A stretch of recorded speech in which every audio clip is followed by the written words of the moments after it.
नमस्कार, रामराम मंडळी, कशा आहात तुम्ही सगळे? स्वागत आहे तुमचं माझ्या अजून एका नवीन ब्लॉगमध्ये। तर आज आपण बनवणार आहोत दम बिर्याणी, मटन बिर्याणी बनवणार आहोत। एकदम मस्त, साधी, सोपी आणि इतकी सोपी रेसिपी तुम्ही पाहिली नसेल। आणि ह्या टिप्स काय आहेत, अगदी सोप्या पद्धतीने बनवणार आहे घरच्या साहित्यामध्ये। अजिबात तुम्हाला असं काही बाहेरून आणायचं हे ते असं टेन्शन नाही आहे। तर बघा, आपण आहे ना मस्त अशी तुम्ही बघू शकता। रेसिपीला सुरुवात करूया। तर इथे मी आता 1.5 किलो मटन घेतलेलं आहे आणि ही मटन बिर्याणी आहे। आता पीसेस मोठे मोठे ठेवलेले आहेत, कारण बिर्याणीमध्ये आहे ना जास्त छोटे छोटे पीस अजिबात छान वाटत नाहीत, किंवा खाताना सुद्धा मग ते जास्त शिजले जातात आणि आपल्याला खावंसे वाटत नाहीत।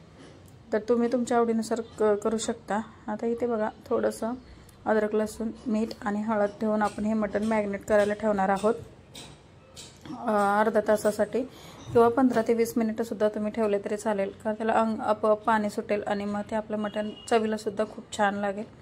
तर पीसेस बघा, चाप वगैरे ठेवलेले आहेत, तुम्ही बघू शकता। आता हे मटन आहे ना आपण असंच मॅरिनेट करायला ठेवूया। तो एवढा, आता इकडे मी बासमती तांदूळ घेतलेला आहे आणि हे तांदूळ आहे ना, जेवढं मटन आहे तेवढंच तांदूळ आहे।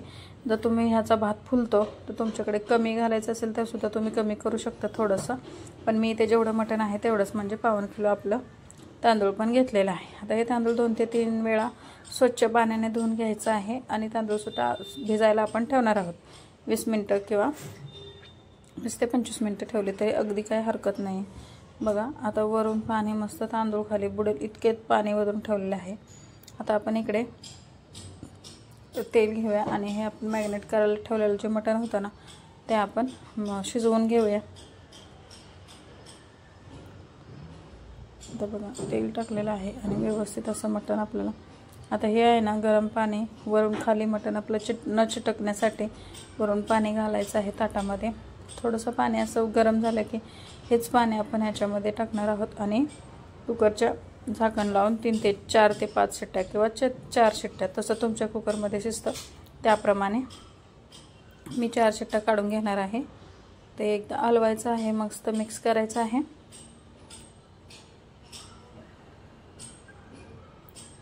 व्यवस्थित असं जास्त पाणी तर तुम्ही टाकलं ना तर मग काय होईल, शिट्टी होताना पाण्याचं असं वरून सगळं मग त्याचं पाण्यातून चव वगैरे निघून जाते। त्याच्यामुळे पाण्याचं प्रमाण व्यवस्थित ठेवा। ग्लासवर पाणी असेल इतका मी पाण्याचा वापर केलेला आहे।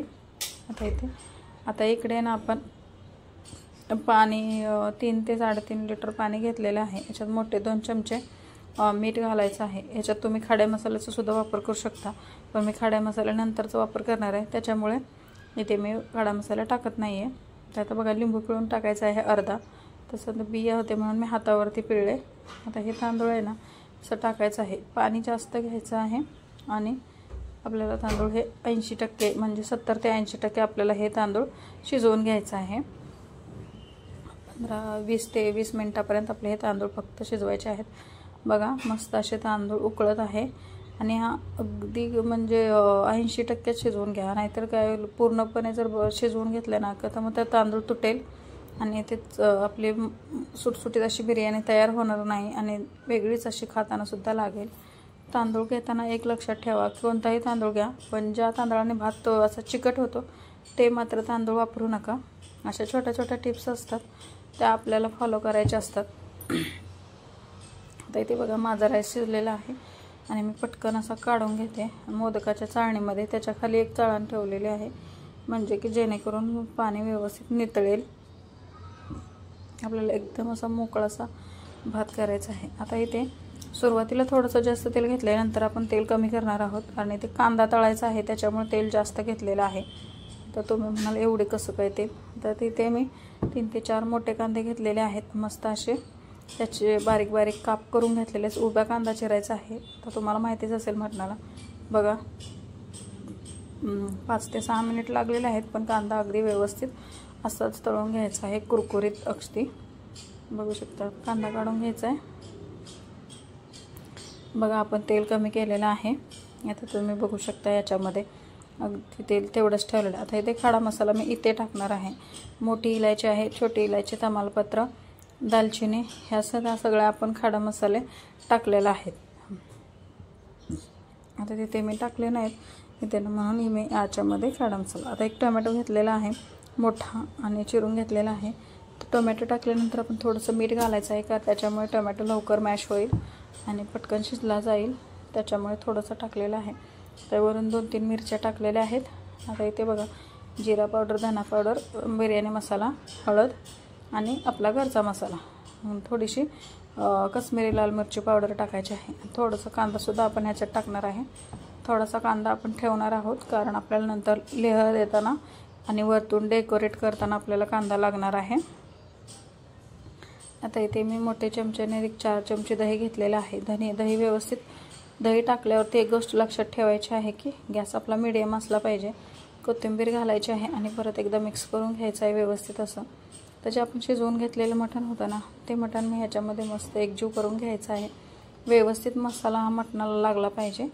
म्हणजे थोडंसं आपण ते शिजवताना पाणी ठेवलं होतं ना तेच पाणी आपण ह्याच्यात टाकायचं आहे कारण आपण ह्याला दम देणार आहे आणि दम देत असताना पाणी असं आपण म्हणजे मटण आपलं खाली लागू नये किंवा मसाला आपला करपू नये यासाठी थोडंसं पाण्याचा वापर इथे केलेला आहे, पण जास्तही करू नका. आता ही अद्रक लसणाची पेस्ट आहे ना चुकून माझ्याकडनं राहिली होती, तेलातच तुम्ही टाका. पण चला आता ठीक आहे आपण मिक्स करून घेऊया. आता इथे थोडंसं मटण मी बाजूला काढून घेते कारण मी 2 लेअर देणार आहे. तुम्हाला जर लेअर द्यायचे नसतील तरी तुम्ही, आणि शक्यतो करून बिर्याणीला लेअर द्याच म्हणजे कसं खालपासून वरपर्यंत व्यवस्थित मसालासुद्धा लागेल आणि कलरसुद्धा येईल. आता इथे मी कलरचा सुद्धा वापर करणार नाही आहे. बघा तुम्हाला जर कलर वगैरे हवा असेल तर तुम्ही ॲड करू शकता, काही प्रॉब्लेम नाही आहे. आता इथे अर्धा राईस जे आहे ना मी असं 1 लेअर टाकून घेणार आहे आणि अर्धा वरतून जे आपण काढलेलं मटण आहे ना त्याच्यामध्ये टाकून हे करायचं आहे. बघा अशा पद्धतीने.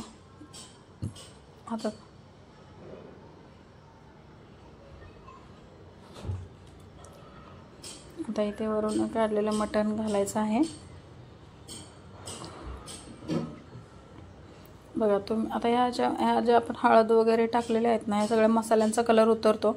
आता व्यवस्थित दम दिल्यानंतर उतरतो, त्याच्यामुळे मी इथे कोणताच मसाला कलर ॲड केलेला नाही आहे. आता इथे वरून सगळा आपण जो राहिलेला राईस आहे तो आपण इथे सगळा लेअर देऊन घेणार आहोत आणि आता वरतून थोडंसं डेकोरेट करण्यासाठी कांदा आणि तळलेल्या काजूने आपण याचं डेकोरेट करणार आहोत.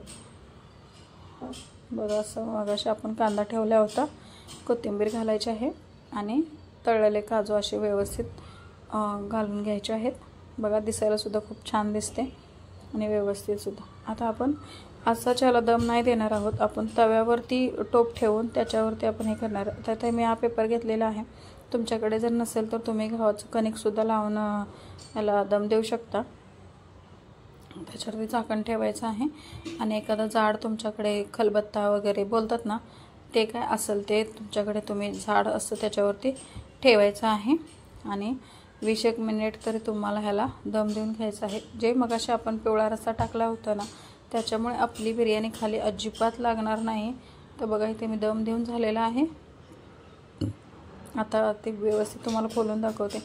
अगदी कलरची गरजसुद्धा नाही, बघू शकता तुम्ही. इतकी छान मस्त असं वाससुद्धा सुटलेला आहे. व्यवस्थित अशी आपली बिर्याणी दम देऊन झालेला आहे, बघू शकता तुम्ही. असा मस्त याला कलर आलेला आहे 2 लेहर दिल्यामुळे. आणि कुठेही आपला राईस असं चिकट वगैरे नाही आहे, असं एकदम मोकळा सुटसुटीत आपली बिर्याणी झालेली आहे. तुम्हाला मी एका प्लेटमध्ये काढून दाखवते आता व्यवस्थित अशी. बघा आता बघा इथे मी प्लेटमध्ये तुम्हाला काढून दाखवते.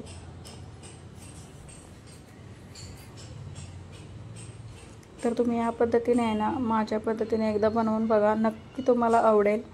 आणि नंतर बनवल्यानंतर तुमचा अनुभव शेअर करायला विसरू नका. आणि आत्तासुद्धा तुम्ही चॅनलवर नवीन असाल तर लाईक शेअर सबस्क्राईब जरूर करा. अशा पद्धतीने बनवा, घरच्यांनासुद्धा खूप खूप आवडेल. आणि कमेंट जरूर करा कशी वाटली माझी आजचा ब्लॉग, रेसिपी, व्हिडिओ सगळंच. तसं मला कमेंटमध्ये सांगा. मटणसुद्धा अगदी मऊसूत असं शिजलेलं आहे बघा, कुठेही कच्चं किंवा असं हे राहिलेलं नाही आहे. अगदी खातानासुद्धा चवीला व्यवस्थित असं. तुम्ही एकदा बनवून बघा, परत नक्कीच तुम्ही मला तुमचा अनुभव शेअर करा. भेटूया अशाच एका नवीन ब्लॉगमध्ये. तोपर्यंत बाय बाय. सगळ्यात महत्त्वाचं मस्त खा, स्वस्त राहा. बाय.